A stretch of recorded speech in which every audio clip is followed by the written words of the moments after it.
இயேசு கிறிஸ்துவுக்குள் மிகவும் அதிகமாக நேசிக்கப்படுகின்ற அருமையான உடன் விசுவாச குடும்பங்களே, உங்கள் யாவரையும் இந்த காணொளி மூலமாய் சந்திப்பதிலே தேவனுக்கு நன்றி செலுத்துகின்றோம்.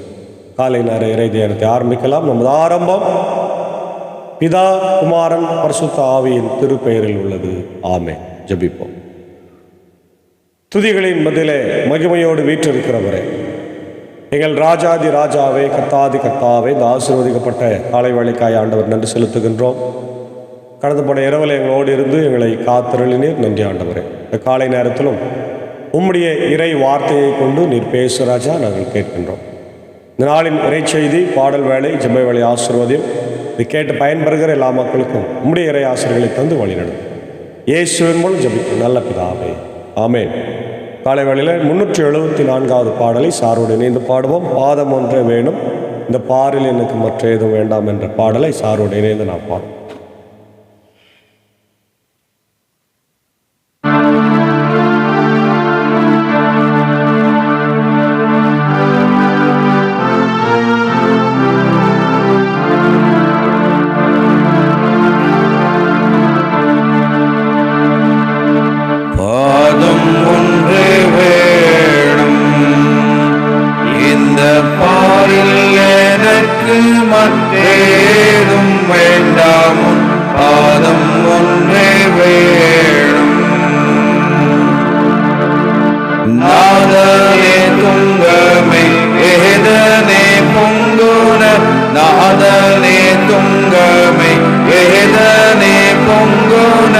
காதலுடன் துய்ய தூதர்தோழும் செய்ய பாதம் ஒன்றே வேணும்.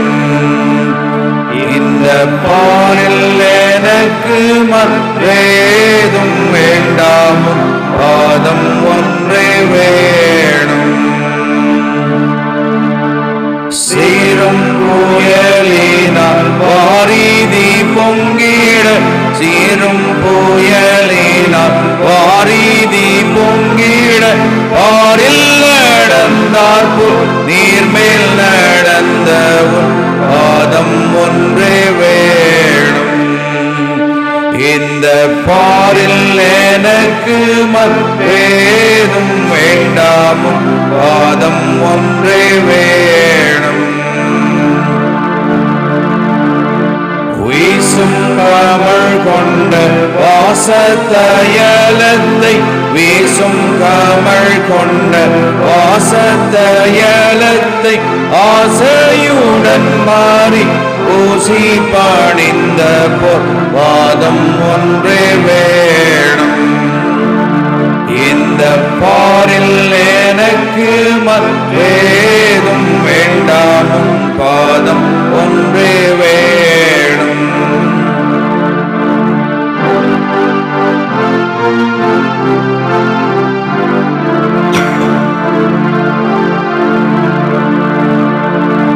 போக்கிட மற்றையும் ஆக்கினையாவையும், போக்கிட மற்றையும் ஆக்கினையாவையும் நீக்கிடவே மரம் தூக்கி நடந்தன பாதம் ஒன்றே வேணும்.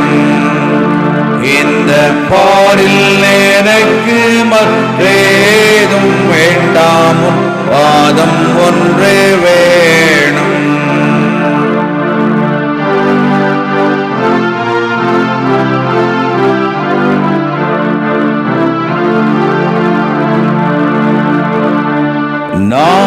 நானிலத்தோருய வானிலை தேரவல், நானிலத்தோருய வானிலை தேரவல் ஆணி தூளை தீட தானே கொடுத்தவன் பாதம் ஒன்றே வேணும்.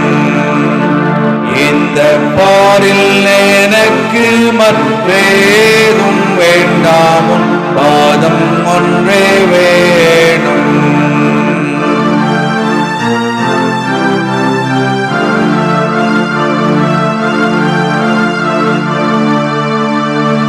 பாதம் அடைந்தவர் காதரவாய்ப்பீர, பாதம் அடைந்தவர் காதரவாய்ப்பீர, சாதம் அருள் நேச இயேசு நாதனே என்றும் உன் பாதம் ஒன்றே வேணும்.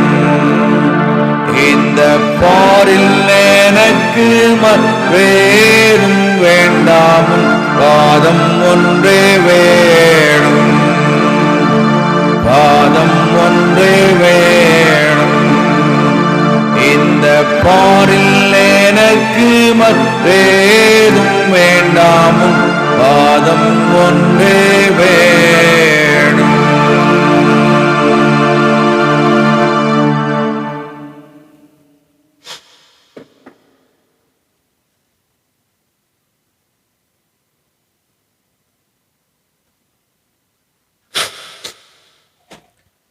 கிறிஸ்து இயேசுவுக்குள் மிகவும் அதிகமாக நேசிக்கப்படுகின்றவர்களே, மீண்டுமாக உங்கள் யாவரையும் இறைமைந்தன் இயேசுவின் திரு தூய பெயரிலே இந்த பிப்ரவரி 15ஆம் நாள் சனிக்கிழமையின் காலை வேளையிலே அன்போடு உங்களை வாழ்த்துகிறேன், ஸ்தோத்திரங்களை தெரிவித்துக் கொள்கிறேன்.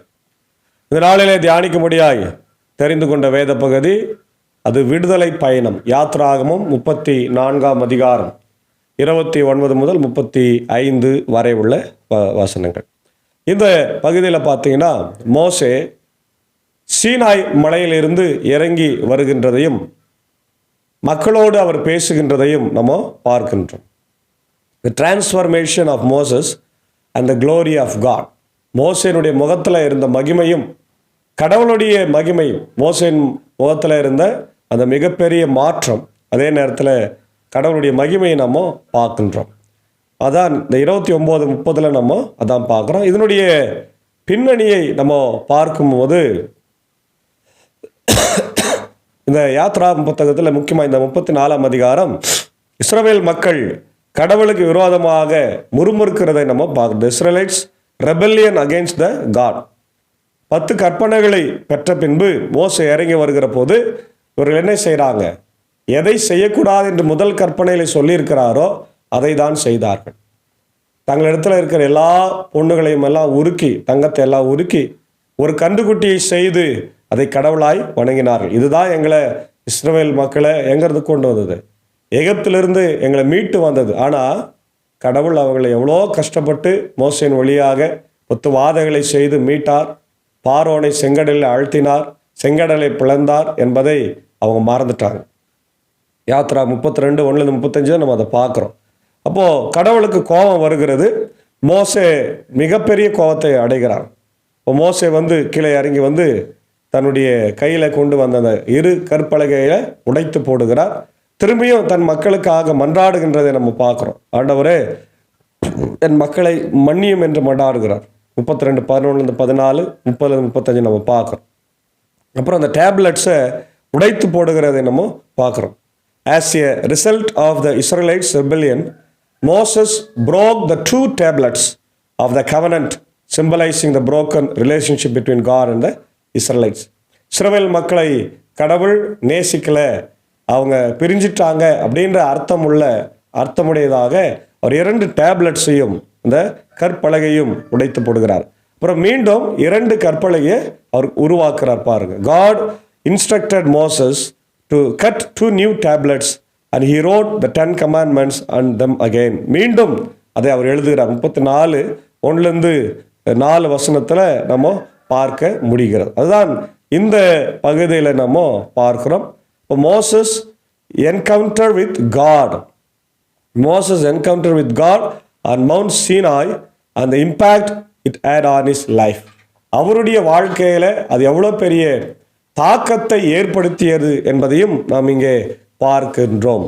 மோசே சீனாய் மலையிலிருந்து இறங்கி செல்கையில் உடன்படிக்கை பலகைகள் 2ஐயும் தம் கைகளில் தாங்கி கொண்டிருந்தார். மோசே கடவுளோடு பேசியதால் அவர் முகத்தோற்றம் ஒளிமயமாய் இருந்தது. அல்லேலூயா. பாருங்க, எவன் ஒருவன் கடவுளோடு நேரத்தை செலவிடுகின்றானோ, அது ஜெபத்தில் இருந்தாலும் சரி, வேதத்தை படிக்கின்றத அந்த காரியமாக இருந்தாலும் சரி, ஆலயத்தில் செலவிடுகின்ற காரியமாக இருந்தாலும் சரி, பாடல் பாடுவதை நம்ம கொண்டிருந்தாலும் சரி, எவன் ஒருவன் ஆண்டவரோடு இணைந்து வாழ்கின்றானோ அவன் நிச்சயமாக அவனுடைய முகம் எப்படி இருக்குமா? பிரகாசமாக இருக்கும். அல்லேலூயா. நம்ம இன்னைக்கு அழகு சாதன பொருட்களை தேடி ஓடுற ஆண்களும் பெண்களும் கூட நல்லா அழகுபடுத்தணும், முகத்தை அழகுபடுத்தணும், தலையை அழகுபடுத்தணும்னு சொல்லி. நீங்கள் அழகுபடுத்தணும்னா செய்ய வேண்டியது ஒன்றே ஒன்று, பூரண அழகுள்ள இயேசுவினிடத்தில் வாருங்கள். அல்லேலூயா. அவர் தான் நமக்கு அழகை கொடுக்கின்றவர். அவர்கிட்ட நீங்கள் வந்துட்டீங்கன்னாவே அவருடைய வசனத்தை படிக்கும்போது, அவருடைய வசனத்தை கேட்கும்போது, அவரோடு இணைந்து வாழும்போது, ஜெபிக்கும்போது நம்முடைய முகம் எப்படி இருக்குதான்? பிரகாசமாக இருக்கிறது. அல்லேலூயா. அதுதான் மோசே 40 நாள் அவரோடு கூட ஒரு நண்பனை போல உறவாடி அந்த கற்பனைகளை கொண்டு வருகிறார். இப்போ கீழே என்ன நடக்குது பாருங்க. ஆரோனும் இஸ்ரேல் மக்கள் அனைவரும் மோசையை பார்த்த போது அவர் முகத்தோற்றம் ஒளிமயமாய் இருந்ததை கண்டு அவரை அணுகி செல்ல அஞ்சினார்கள். அது முகம் சூரியனை போல அப்படியே கத கத கத கதன்னு பிரகாசிக்குது. இப்போ நம்ம சூரியனை வெறும் கண்ணால் பேர் ஐஸால் பார்க்க முடியுமா? நேக்கட் ஐஸால் பார்க்க முடியாது. அப்படியே கண்ணு கூசும், அப்படியே பயங்கரமான வலி இருக்கு. அதுபோல அவர்கள் மோசனுடைய முகத்தை பார்க்க முடியாமல் பயந்தார்கள். கடவுளுடைய மகிமை, கடவுளுடைய தேஜஸ் என்று சொல்வார்கள், அது மோசனுடைய முகத்தில் இருந்தது. அதான் கடவுள் நம்மோடு கூட இருந்தால் நமக்கு கிடைக்கின்ற ஆசீர்வாதமாய் இருக்கிறது. அப்போ மோசே அவர்களை கூப்பிட்டார். ஆரோனும் மக்கள் கூட்டமைப்பின் தலைவர்கள் அனைவரும் அவரை நோக்கி வந்தார்கள். மோசேயும் அவர்களிடம் பேசினார். பின்னர் இஸ்ரவேல் மக்கள் அனைவரும் அவர் அருகில் வந்தனர். அப்போது ஆண்டவர் சீனாய் மலையில் தமக்கு அறிவித்த அனைத்தையும் அவர் அவர்களுக்கு கட்டளையாய் கொடுத்தார். மோசே அவர்களோடு பேசி முடித்த பின் தம் முகத்தின் மேல் ஒரு முக்காடு போட்டு கொண்டார். பாருங்க, பேசினார். ஏற்கனவே 2 கற்பனைகளை உடைச்சிட்டார் இல்லையா? திருப்பி அந்த 2 கற்பனை எழுதிட்டு வந்து அதில் இருக்கிற விஷயங்கள் எல்லாம் சொல்றாரு இல்லையா? சொல்லிட்டு அவங்க கூட பேச முடியாதபடி முகம் அவங்களுக்கு தடுக்கிறதுனால முக்காடு போட்டுக்கினார். இந்த முக்காடு எதை குறிக்கிறது? பழைய ஏற்பாட்டில் இஸ்ரவேலுடைய பாவத்தை குறிக்கிறது. புதிய ஏற்பாட்டில் அந்த முக்காடு நீங்கி போயிற்று என்று நம்ம வாசிக்கிறோம். அதுதான் இது புதிய ஏற்பாட்டில் பல வித்தியாசம். இப்போ மோசே ஆண்டவரோடு உரையாடும்படி அவர் திருமுன் செல்வது முதல் வெளியே வருவது வரை முக்காட்டை எடுத்து விடுவார். அங்கிருந்து வெளியே வந்து அவர்களுக்கு கட்டளையிட்டப்பட்டவற்றை அவர் இஸ்ரேல் மக்களுக்கு எடுத்து கூறுவார் என்று நம்ம பார்க்கின்றோம். அப்போ இஸ்ரேல் மக்கள் மோசேயின் முகத்தை பார்க்கும்போது மோசேயின் முகத்தோற்றம் ஒளிமயமாக இருக்கும். மோசே ஆண்டவரோடு பேச செல்லும் வரை தம் முகத்தின் மேல் மீண்டும் முக்காடு போட்டு கொள்வார். பாருங்க, கடவுளோடு பேச போகும்போது அவர் என்ன பண்ணுவார்? முக்காடு போடு. இந்த முக்காடு போடுவது எப்படி வந்ததுன்றது உங்களுக்கு புரியுதா? கடவுளுடைய பிரசன்னம் நம்ம முகத்தில் தெரிஞ்சு அது மற்றவங்களுக்கு டிஸ்டர்பன்ஸாக இருக்கிறதுனால நம்ம முக்காடு போடுறோம். ஆனால் கொரிந்து திருச்சபையில் பவுல் முக்காடு எதுக்கு போட சொல்றாருன்னா, அந்த திருச்சபையினுடைய சூழ்நிலை அப்படி இருக்குது. ஏன்னா அங்கே விபச்சாரம் செய்கின்ற பெண்களும் ஆலயத்துக்கு வருவாங்க. அது ஒரு தொழிலாக இருந்தது. அதனால் அந்த பெண்களிடத்துல போகிறவர்கள் ஆலயத்துக்கு வரும்போது அந்த பெண்களை இழிவாக பார்ப்பாங்க, கேவலமாக பார்ப்பாங்க என்பதற்காக அவர்களுக்கு முக்காடு போட சொன்னாங்க. வேற ஒன்றுமே இல்லை. ஆண்கள் கூட போட சொன்னாங்க, பெண்களையும் போட சொன்னாங்க, ஆண்களும் போட சொன்னாங்க. அதனால தான் இன்னைக்கு இஸ்லாமியர்கள் பாருங்க அதை ஃபாலோ பண்ணுறாங்க. அவர்கள் முஸ்லீம்கள், இஸ்லாமிய பெண்கள் எல்லாத்தையும் புர்கா போட்டு மறைப்பாங்க. ஆண்கள் தலை மேலே குல்லா போடுவாங்க இல்லையா? இது இதை தான் குறிக்கிறதாக நம்ம பார்க்க முடிகிறது. அப்போ காட்ஸ் க்ளோரியை நம்ம பெற்றுக்கொள்ள வேண்டும் என்றால் கடவுளுடைய ஆசீர்வாதத்தை நாம் பெற்றுக்கொள்கிறோம் என்ற அர்த்தம். கடவுளுடைய முகத்தை, கடவுளுடைய ஆசீர்வாதத்தை நாம் ஊழியக்காரர்கள் வழியாக பெறுகிறோம். நீங்கள் நம்முடைய ஊழியக்காரர்கள் முகத்தில் என்ன இருக்கணும்? பிரகாசமாக இருக்கும். நிறைய ஊழியக்காரர்கள் அசிடு வழிஞ்சுன்னு அல்லது ஒரு மாதிரி முறுமுறுத்து கொண்டு மக்களிடத்தில் நல்ல உரையாடாமல் அன்பாக பேசாமல் சிடுன்னு எரிந்து விழுந்து கொண்டிருக்கிற ஊழியர்கள் நிறைய பேர் இருக்கிறாங்க. அப்படி செய்யவே கூடாது. அது அவர்களுடைய சுபாவத்தை காட்டுகிறது. நம்ம என்ன செய்யணும்? கடவுளுடைய சுபாவத்தை நம்முடைய முகத்தில் காட்டணும். அல்லேலூயா. அதுதான் நம்ம அங்கே பார்க்கறது. பாருங்க, the veil and the glory of God, இல்லையா? The significance of the veil that Moses wore to cover his face, symbolizing the separation between God's glory and human sinfulness. மனிதனுடைய பாவத்தையும் கடவுளுடைய மகிமையும் பிரிக்கின்ற ஒரு முக்காடாயாது இருந்தது என்று மோசேனுடைய நாட்களை பார்க்குறோம். அப்போ கடவுளுடைய மகிமையை அதை மீறி தான் அவர் கொடுக்குறார். The glory revealed in Moses, இல்லையா? Moses would remove the veil when speaking with God, symbolizing the intimacy and direct access to God that believers have through Christ. கிறிஸ்துக்குள்ளாக நம்ம ஒன்றிணைக்கப்பட்டிருக்கிற எல்லாரும் ஒருவராக இருக்கிறன்றதுக்காக கிறிஸ்து நமக்காக மன்றாடினார் இல்லையா? அதுதான் இங்கே மோசே செய்கின்ற காரியமாக இருக்கின்றதாக நம்ம பார்க்கணும். அதே போல யாத்திரா 33:18-23 பார்த்தீங்கன்னா மீண்டும் மோசே கடவுளிடத்தில் மன்றாடி அந்த மகிமையை எங்கள் மக்களுக்கு கொடுங்க ஆண்டவரே அப்படின்னு சொல்றார். லேவியராக 9:23-24 பார்க்கிறோம், கடவுளுடைய மகிமையை மீண்டும் இஸ்ரவேலுக்கு தாரும் ஆண்டவரே, அவர்கள் பாவம் செய்து வழி விலகி கெட்டு போனார்கள் என்று சொல்கிறார். அதே போல என்னாகமம் 24:6-26 பார்த்தீங்கன்னா the priestly blessing இல்லையா, 3 ஆசீர்வாதம், மும்முறையான ஆசீர்வாதம், the threefold blessings என்று சொல்வார்கள். கர்த்தரானவர் உன்னை ஆசீர்வதித்து காப்பாராக, கர்த்தரானவர் தமது முகத்தின் மேல் பிரகாசிக்கப்படுவாராக, கர்த்தரானவர் தமது முகத்தின் மேல் பிரசன்னமாக்குவாராக என்கின்ற வாசகத்தை பாருங்க. இந்த கர்த்தருடைய முகம் நம்ம மேல பிரகாசிக்கிறோம். அவர் பிரகாசித்தாதான் நம்முடைய வாழ்க்கையில ஆசீர்வாதமா இருக்கும். நம்மளாம் நிலவை போன்றவர்கள், அவர் சூரியனை போன்றவர். எப்படி நிலவு சூரியனிடத்திலிருந்து ஒளியை பெற்று அது ஒளிர்கிறதோ அது போல நாம் தினந்தோறும் அவரிடத்துல மகிமையை பெற்று இந்த உலகத்தில் சாட்சி உள்ளவர்களாய் வாழ கடவுள் நம்மை அழைக்கின்றார். உபாகமம் 5:24 பார்க்கிறோம், இஸ்ரவேல் மக்கள் கடவுளின் மகிமையை கண்டு பயந்தார்கள் என்று. அதே போல 2 கொரிந்தியர் 3:7-18 வாசிக்கிறோம், the glory of God in the face of Jesus Christ. ஹல்லேலூயா. அந்த கடவுளின் மகிமை யார்கிட்ட வந்தது? அது கிறிஸ்துவனிடத்துல வந்தது. கிறிஸ்து எப்படி அதை இந்த உலகத்துல காண்பித்தார் என்றால் சிலுவையிலே காண்பித்தார். The glory of God is in the Old Testament. பழைய ஏற்பாட்டில் கடவுளுடைய மகிமை என்பது அது முகத்திலே தெரிந்தது. புதிய ஏற்பாட்டில் கிறிஸ்துவனிடத்துல அது தெரிந்ததா? அது எப்படின்னா சிலுவையில், இல்லையா? The glory of Jesus is in the cross. அவருடைய பாடு, மரணம், உயிர்த்தெழுதல் வழியாக ஆண்டவர் மகிமையை அவர் பெற்றார். நாமும் அந்த ஆசீர்வாதத்தை பெற்றிருக்கிறோம். எபிரேயர் 1:3 பார்க்கிறோம், the son of God who is the radiance of God's glory. கடவுளுடைய மகனாக இயேசுவே அவர் பிதாவின் மகிமையாய் இருக்கிறார் நம்ம பார்க்கிறோம். சங்கீதம் 104:1-2 பார்க்கிறோம், the psalm that describes God's glory and majesty. கடவுளுடைய மகிமையை மாட்சிமையும் சொல்லுகின்ற சங்கீதம் 104 நம்ம பார்க்கிறோம். ஏசாயா 6:1-5 பார்க்கிறோம், உயரமும் உன்னதமுமான சிங்காசனத்தில் ஆண்டவர் வீற்றிருக்கிறார். சேராபின்கள் அவரை பரிசுத்தர் பரிசுத்தர் பரிசுத்தர் என்று போற்றுகிறார்கள். 2 வாரத்துக்கு முன்னாடி தான் நம்ம அந்த பிரசங்கத்தில் பார்த்தோம், போன வாரத்தில், இல்லையா? அப்போ ஏசாயா பார்க்கிறாரு, கடவுளுடைய மகிமை பார்த்து, ஐயோ நான் அதமானேன், இறந்து போனேன்னு சொன்னமா, கடவுள் அவனை காப்பாற்றி ஊழியத்திற்கு அழைக்கிறார். எசேக்கியேல் 1:1-28 பார்க்கிறோம், விஷன் ஆஃப் காட்ஸ் க்ளோரி. எசேக்கியேலுக்கு கடவுள் கொடுக்கின்ற தரிசனத்தை நம்ம பார்க்கிறோம். அப்போ இந்த பகுதியில் நம்ம கற்றுக்கொள்ள வேண்டிய பாடம் கடவுளுடைய மகிமை. பழைய ஏற்பாட்டில் கடவுளுடைய மகிமை அது முகத்தில் தெரிந்தது. புதிய ஏற்பாட்டில் கிறிஸ்துவின் சிலுவையின் வழியாக இந்த மகிமை நமக்கு தெரிகிறது. பழைய ஏற்பாட்டில் மோசே கடவுளோடு உரையாடினார். புதிய ஏற்பாட்டில் இயேசு நமக்காக அவர் பரிந்து பேசுகிறார். He is the interpreter, he is the intermediator என்று நம்ம பார்க்கிறோம். He is the mediator, இல்லையா? அடுத்தது 3வது the veil அப்படின்றது பாவத்தை குறித்த separation between God and man.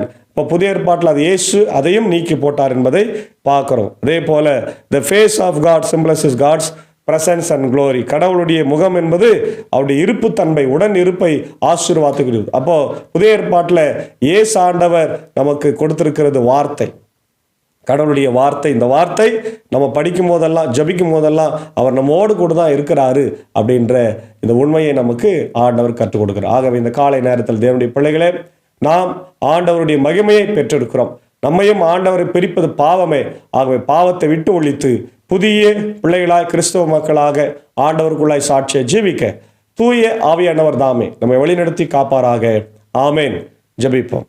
நேற்றும் இன்றும் என்றும் மாறாதவரும் என்றென்று வாழ்ந்திருக்கிறவருமாகிய நல்ல கடவுளே, இந்த காலை நேரத்தில் இஸ்ரவேல் மக்கள் செய்த பாவத்திற்கு ஆண்டவரே மோசே தன் முகத்தை மறைத்து கொள்ளுகிறதை நாங்கள் பார்க்கிறோம். ராஜா, இன்றைக்கு நீர் எங்களுடைய ஆண்டவர் வாழ்க்கையில உங்களுடைய முகத்தை மறைத்து கொண்டால் நாங்கள் எங்கே போவோம்? நித்திய ஜீவ வசனம் உம்மிடத்தில் மட்டுமே உண்டு என்று பேதுரு சொன்னது போல ஆண்டவர் நாங்கள் உம்மிடத்தில் வருகிறோம். இந்த காலை நேரத்தில் கேட்ட வார்த்தையின்படி நாங்கள் உம்முடைய மகிமையை பெற்றுக்கொண்டு கிறிஸ்துவின் மகிமை என்பது பாடு, மரணம், உயிர்த்தெழுதல் வழியாக இருக்கிறது என்பதை உணர்ந்து சாட்சியாய் ஜீவிக்க கிருபை தார். இந்த இறை வார்த்தைகளை கேட்கின்ற பார்க்கின்ற ஒவ்வொரு மக்களுக்கும் ஆசீர்வாதத்தை தார். உலக அளவில் இருக்கிற America, UK, Australia, New Zealand, Philippines, gulf கண்ட்ரியில் இருக்கிற மக்களுக்காக ஆண்டவர் ரஷ்யா, உக்ரைன், ஆண்டவர் பாலஸ்தீன் மக்கள் எல்லாம், இஸ்ரேல் மக்கள் எல்லாருக்காக ஜெபிக்கிறோம். குறிப்பாக ஆண்டவர் போர்களை நிறுத்துங்க, சமாதானத்தை தாருங்க. உலக அளவில் ஆண்டவர் சமாதானங்கள் வர வேண்டும் என்று ஜெபிக்கிறோம். அதே போல உலக அளவில் இருக்கிற கிறிஸ்தவ ஸ்தாபனங்கள், திருச்சபைகள், ஆயர்கள், பேராயர்கள், ஊழியர்கள், ஸ்தாபனங்கள், பள்ளிக்கூடங்கள், மருத்துவமனைகள் எல்லாரையும் ஆசிரியர். இந்திய சுவிசேஷ லுத்தரன் திருச்சபை, 3 சபை சங்கங்கள், போதகர்கள், ஊழியங்கள், குடும்பங்கள் யாவருக்காக ஜெபிக்கிறோம். குறிப்பாக ஆயர்களுக்காக ஜெபிக்கிறோம்.